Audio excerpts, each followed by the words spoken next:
This is the last session of the day in here. You guys have done an incredible job making it this far. Yay all of us. Wow, amazing. Cool. This is Robert Overweg. He is going to be talking to us about something I am really excited about, this one brain concept. I was chatting his ear off just a second ago because at Tessel, we've been focused on the kind of linear issue to merged PR orchestration pipeline. But the more we do that, the more we realize that actually pre-issue is really what matters. That decision-making and that scoping is actually the hardest part and kind of makes the rest look trivial. So I'm really excited for this. Let's give him a round of applause.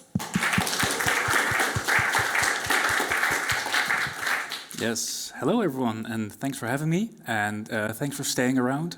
And I'm also aware that I'm the last piece standing between you and a party and beer, so I'll try to keep it short, but also keep it interactive. So my name is Robert Overweg, and today we're going to talk about one brain, how you can create one brain for the organization. I do have to say, we aren't like this large enterprise, we're still like a startup, so for us maybe it's easier, but it's also easier for us to experiment and try out new things. And I want to share some of our learnings and also some of our failures in a way.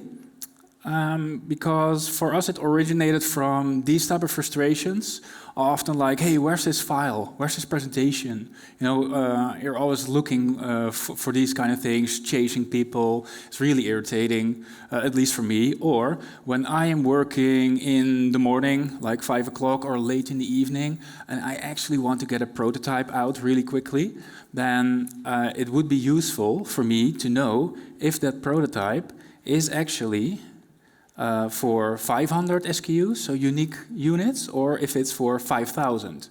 And when that's not properly communicated to me, it's difficult for me to set everything up. But if I am connected to the sort of all of the knowledge of the organization that was also part of like meetings and conversations, then I'm just really easily able to sort of channel that and bring that forward and use that in my work. Now I would like to press the next slide, ideally.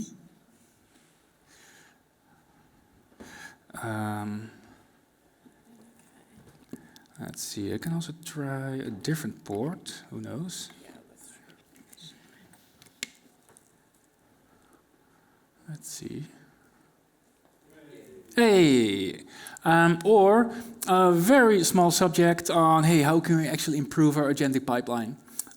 Really, really large, I understand, but these are the type of questions that also surface in organizations. Now, I do have to say that we work mainly in fashion for these type of brands, so big brands, and we do a lot of high volume image visual work for those guys. But I also have to say we're a small team. So that combined, doing large volume work and small team, and then creating these type of work. So what you see here is a lady that we created, is a digital person. She's currently being hired to or rented to Tommy Hilfiger, Calvin Klein, and G-Star.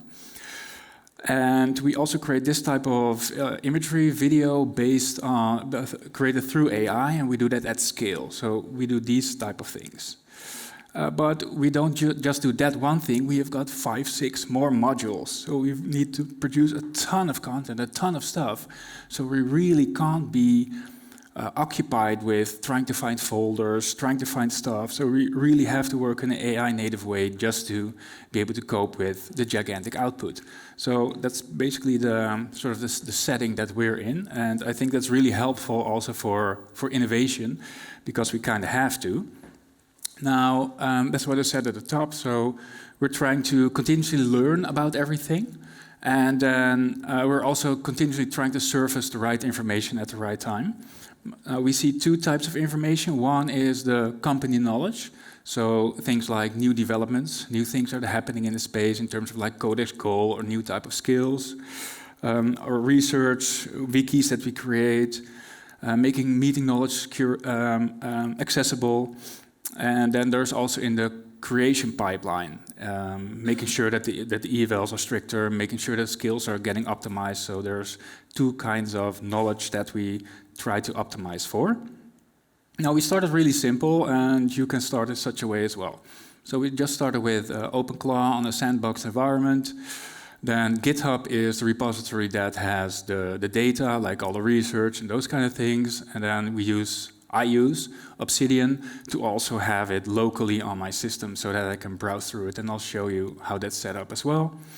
Obsidian, I find it way better than stuff like Notion. Notion always was so slow to load and really clunky. I didn't really like it. Sorry if people are a fan, but I'm just more of a fan of Obsidian because it's really fast and snappy.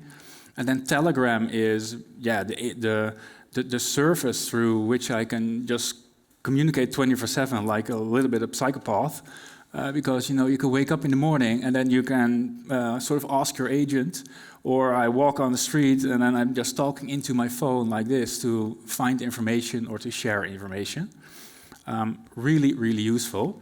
Now we are actually at this stage, and I'll show a bit later how all of this works. So, because it can become, it's not necessarily that complex, but it can become more complex gradually. But it's good to, and I see that some people are taking photos, but it's good to start here, I think, because then from there you can just continue building yourself. But I will explain these things a bit later, and also what our specific setup was for each of these components. Now, what you get in return, like I said before, right? I have sort of most of our company knowledge on my phone, and I can just send audio messages or type myself to surface the information, which is really, really valuable. So one example here, I can talk through natural language. So I again forgot what we wanted to implement in our CI/CD pipeline. But I did remember that it was from Microsoft, and it had like these 4 steps or something. So I just asked my agent, what was that thing again for the 4 CI/CD things? And then it says, oh, you probably mean this and this and this and this, which was actually accurate. And then it also, because it understands my context, it also asked, is this for the talk? Which is also really useful. So I just continuously have this sparring buddy. So what we're doing is we no longer search for files, but more like for ideas and context and those kind of things, which is a massive game changer. Then we have agents as well. So I have an agent that proactively does search for me, and I have an agent that is able to interpret search that I find myself. I want to show some examples here as well. Maybe you guys have this already, right? And this is really also quite basic, but we have a cron job, or I have a cron job that runs on my OpenClaw that tracks certain accounts on X. Those accounts on just some specific words. So you can think of agentic engineering or any words that relate to such pipelines that I'm interested in. I follow some niche accounts as well, or niche. I think a guy has maybe like 120K followers, maybe not that niche, but I do stay in touch with everything that is happening, and it's almost like my newspaper, because I don't read the newspaper, but I read everything evolving around agents and AI and those kind of things, and that's being surfaced to me daily in the morning. But what we did figure out, what is really useful, is that obviously you don't want to put all of those things in your own vault or in your own repository. So what we do is I promote stuff to the vault, which I'm like, this is really important. You need to remember this. Once, after a while, I figure out that it's actually really, really important. Then I create wikis out of it, and those wikis, they're surfaced to the wider team, because I don't want to bother and bore everyone with my unvalidated research. It needs to find some grounding in reality. Okay. Let's see what happened there. Do we visual again? Perfect. So here is also very good example. So I found this skill from, at least this skill was part of a larger skill pack from Adi Osmani, a guy from Google. This was for skill breakdown of larger tasks. And I thought, okay, this could be really interesting. But here I just asked my agent, like, hey, is this actually interesting for us? And since it understands which skills we have, how our code base is set up, what we want to do, it's able to analyze. I need to steer it a little bit, because I need to say, hey, don't we have Sergi's task breakdown already? It's a developer we work with. And then it's like, actually, I'll have a better look. And then at the end, it's able to say and summarize, the Osmani skills add nothing you don't already have. Your SDDB Taskify is actually more detailed. I'm like, yay. Also, if you look at the time here, it's 8:05 here, and it's 8:06 at the end. So in 1 minute, we've analyzed that skill, came to a conclusion, and we can decide that we're not going to put it in the vault. Now, I want to show you a couple of things. That's why I have this checklist here, so I don't forget. So in our vault, I have a lot of research, as you can see here on the left. And that's all rather unstructured. It's almost 1,200 files, but this setup is able to cope with all of these things without doing additional stuff. We started doing additional things like RAG and vectors and that kind of stuff, but it's not really needed. In those files, I add my to-dos, also related nodes. Sometimes I create connections myself, and I'm like, actually, this file needs to be connected to that, so that we keep it as sort of like a memory hub together. And also, if you look here, so here I asked my chat agent, so here in general, how did OpenClaw search work again? And then it asks like, hey, can you clarify what you mean? Are you thinking of XYZ? And then I clarify, and here it gives me exactly how it works. So yeah, I can also even keep up to date with the things I make up myself. And then here we have like the daily update. Here I also get status updates on security things. Here you can also see that new meetings have been had by other people. So I'm just getting notified like, hey, this person had a meeting, that transcript is available for you. So I've shown you the Obsidian research, the Telegram chat, and also the notifications. Also, if there are any questions, yeah, I guess we have to park those a little bit to the end. And then we have another vault, which has all sorts of client information. So we work with, like I said earlier, a lot of files. And also, a lot of our clients work in a variety of different ways. So some work with Miro to map out ideas. Some work with PowerPoint, some work with Keynote, some work with Figma. And it's quite difficult to get people to change and work in different ways. So we sort of figured out, let's just interpret whatever they give to us and then put that into our system. And that works really well. And this entire system is also based on natural language. So you can just say to it, hey, what were the last files from Calvin Klein that we got delivered from X and Y person, which is really also really useful when you run production. So where is that asset? That's no longer an issue, which makes me happy because we can then just focus on building things. And we need to build a lot.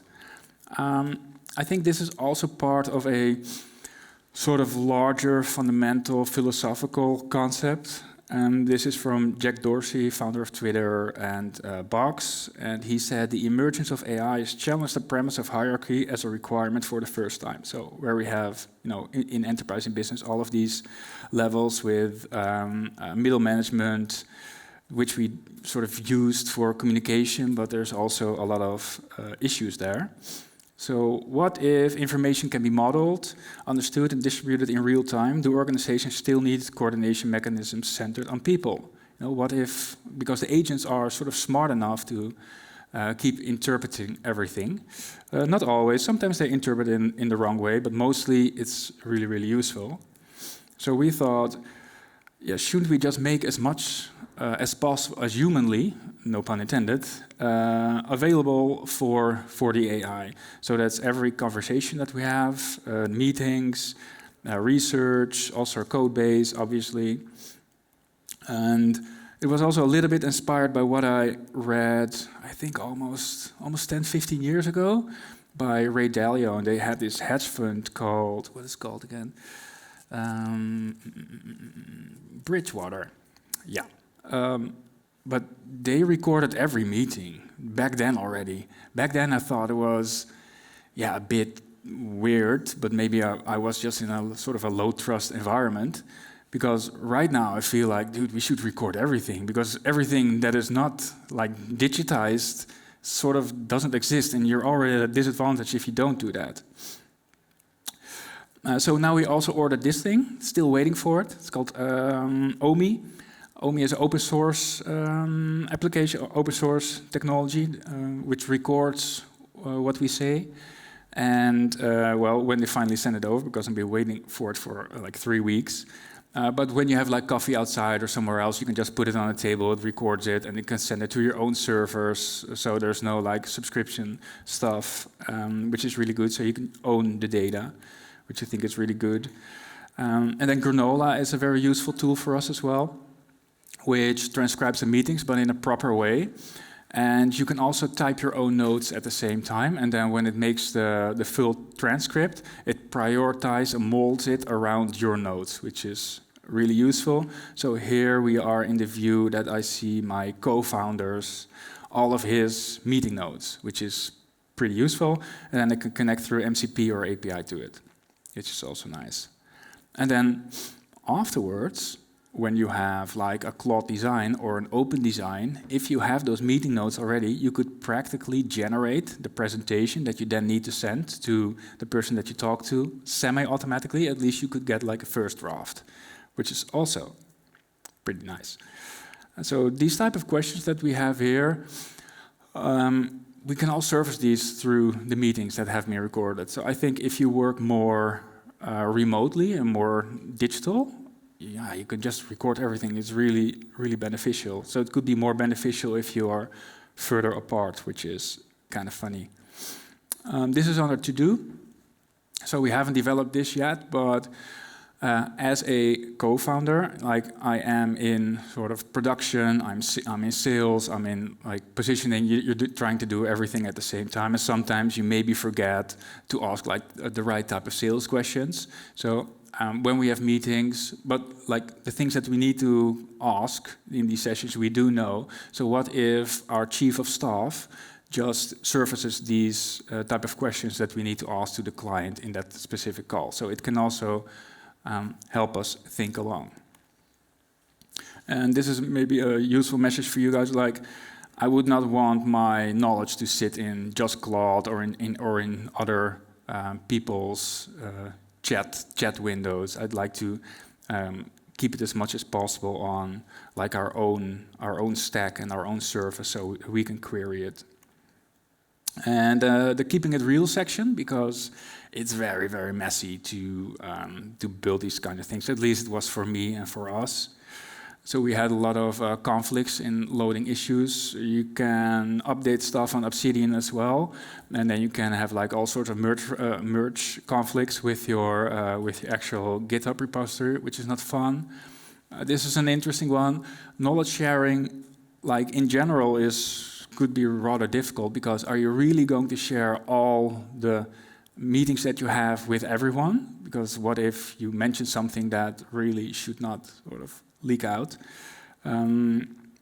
So we have certain setups basically for that make that less of an issue.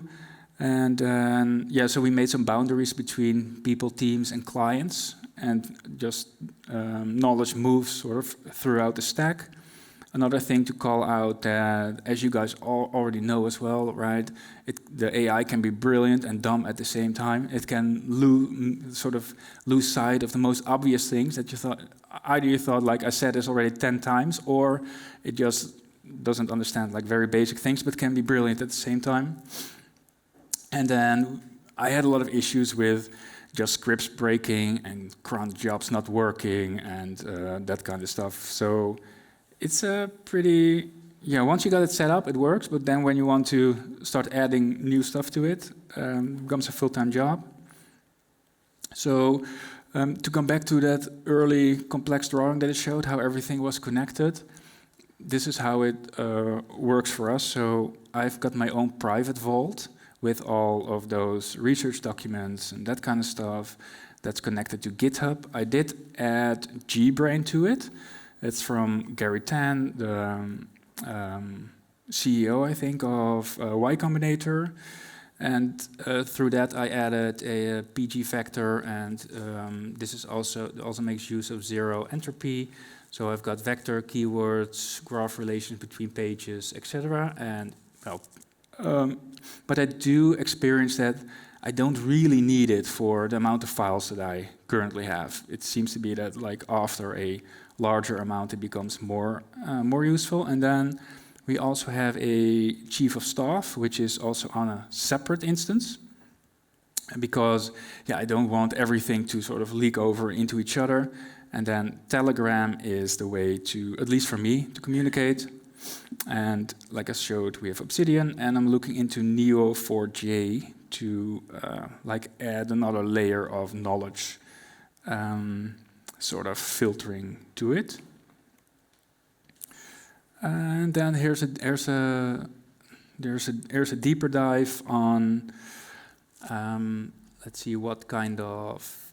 Actually, how the OpenClaw search works. So we have memory search, so semantic search over memory.md and topic files, services preferences, decisions, and past context. And we have the vault context, loads a relevant slice of the vault by task type, coding task loads.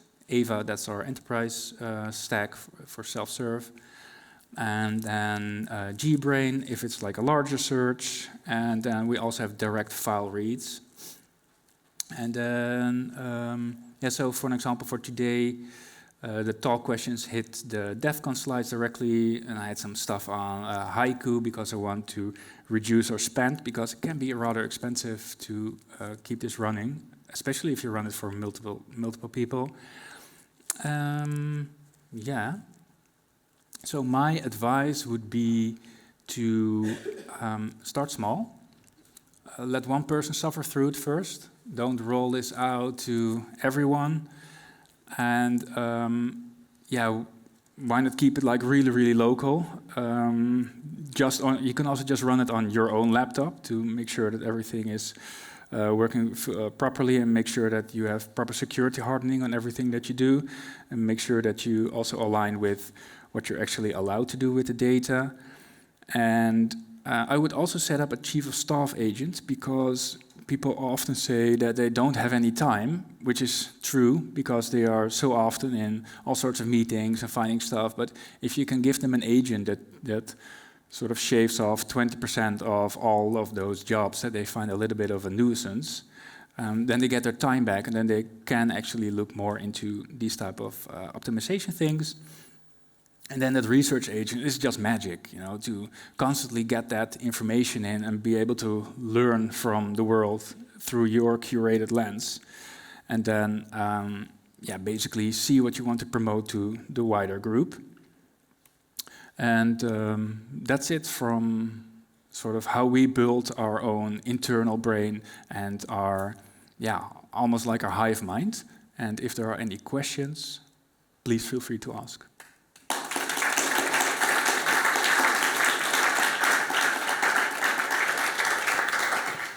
Thank you so much, Robert. That was so interesting. I honestly think this kind of thing is going to be like table stakes for everyone in tech in like a year's time.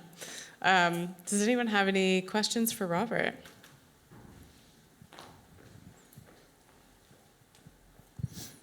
Hiya. What concerns do you have about like growing that customer files amount? How do you see that scaling? Do you see GBrain being able to handle all that, or do you think that you're going to have to go to Neo4j, or do you think there's even something after that? I ran out of breath. That's a good question. So the brain that works with the company files, that is still fully local on one person's laptop, because we're still figuring out how we want to expose that. So unfortunately, I don't have an answer yet to your question. Like locally, it's able to surface all the things that it needs, but we still need to look into stuff like permissions and making sure that all the data keeps being segregated in like its own buckets. Yeah, especially with all the different data types as well. That's going to be a real struggle. Correct. Interesting. Thank you. Anyone else?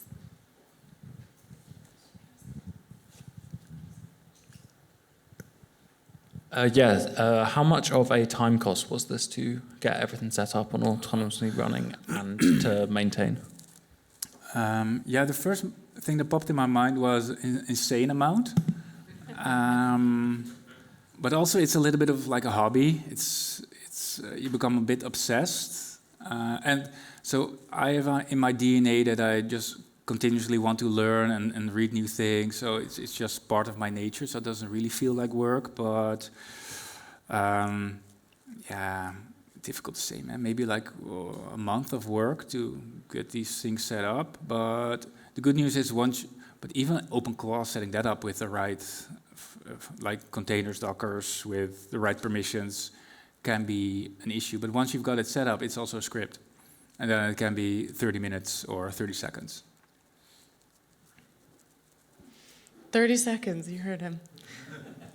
Yeah, once you got it set up, right? Once someone suffered through it. Oh, but then they update the configs and then they come with a new version. And I had that the other day that like half of my things broke. It's not ideal. Hi. Hi. How are other team members interacting with it? I mean, it's such a rich source of information for your team, but as you said, it's very difficult with permissions and everything, and expensive. And how are other team members interacting with this? So I had another kind of just slightly different question, though, is also just, I've done some like work in the luxury industry as well, but actually understanding how this really kind of like qualitative information is like, are you just allowing the AI to kind of structure itself and understand semantically what the information you're working with, or are you thinking like, you know, in a structured way about how to characterize this kind of information as well? Sure, yeah. Let me first try to answer the first bit, how people interact with it. So like 80% of the stuff that you see here we keep with just with the leadership team at first. And then we promote wikis with all sorts of knowledge to the wider group, and that's way less. That's maybe like 10 to 15 things, but they're rather packed. So that could be how to work better with agentic, how to reduce bugs, how to do those kind of things. And to answer your question in regards to the client data, we have now over, I guess, 500,000 data points on what the art directors like. So there's a lot of subjective, and we just interpret that. We do have a system in place that also feeds that back into our production. Yeah.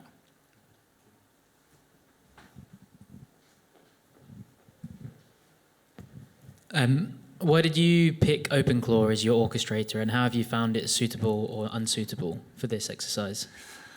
So I found it really suitable because I don't need to have any other, I don't need any other stuff like GBrain to index the data when it's almost like 1,500 different rather large markdown files. So it worked really well, but I didn't do a very large industry-wide scan of everything that was available. I think I started using this, rather quickly after it sort of got released, and just really like it. I like its proactiveness as well. And I guess like you're now able to build more agents on top of this within the same orchestrator, as many as you need on top of this knowledge base. Correct. Yeah. And then so the place that the wikis get promoted to, that is on like a separate database that then other agents can also talk to, because I don't want that on my OpenClaw setup. I do want to keep those things separated.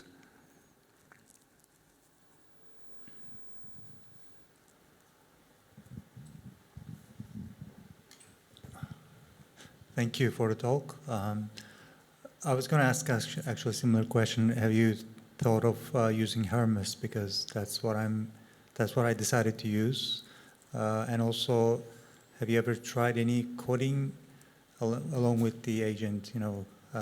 Trying to streamline coding processes, or is it just about this? No, definitely. So first on Hermes, so it came out after OpenClaw. So I did wonder if I should set up a different, like an additional agent to troubleshoot all the things that consistently break. So I thought maybe use Hermes and then find out how that works, but I just didn't have sort of the mental bandwidth and the time to look into that. But since this, yes, sort of works, I don't really have a reason to look into that. What was your other question? Sorry. I also try to streamline coding. Coding. Along with agent, yeah. Yeah, so we're working on a full dark factory pipeline, and then OpenClaw is the orchestrator there, which triggers the right skills, lets other adversarial agents do reviews and those kind of things. But it also just connects to Codex, and that does the bulk of the work. But we do own sort of the orchestration and all of the basically agent harnessy kind of stuff around it. But that's also a constant, I don't want to say battle, but it's a constant, let's say, experiment. Yeah. Okay, would you guys mind staying for 20 seconds after we give Robert a big round of applause? Thank you very much.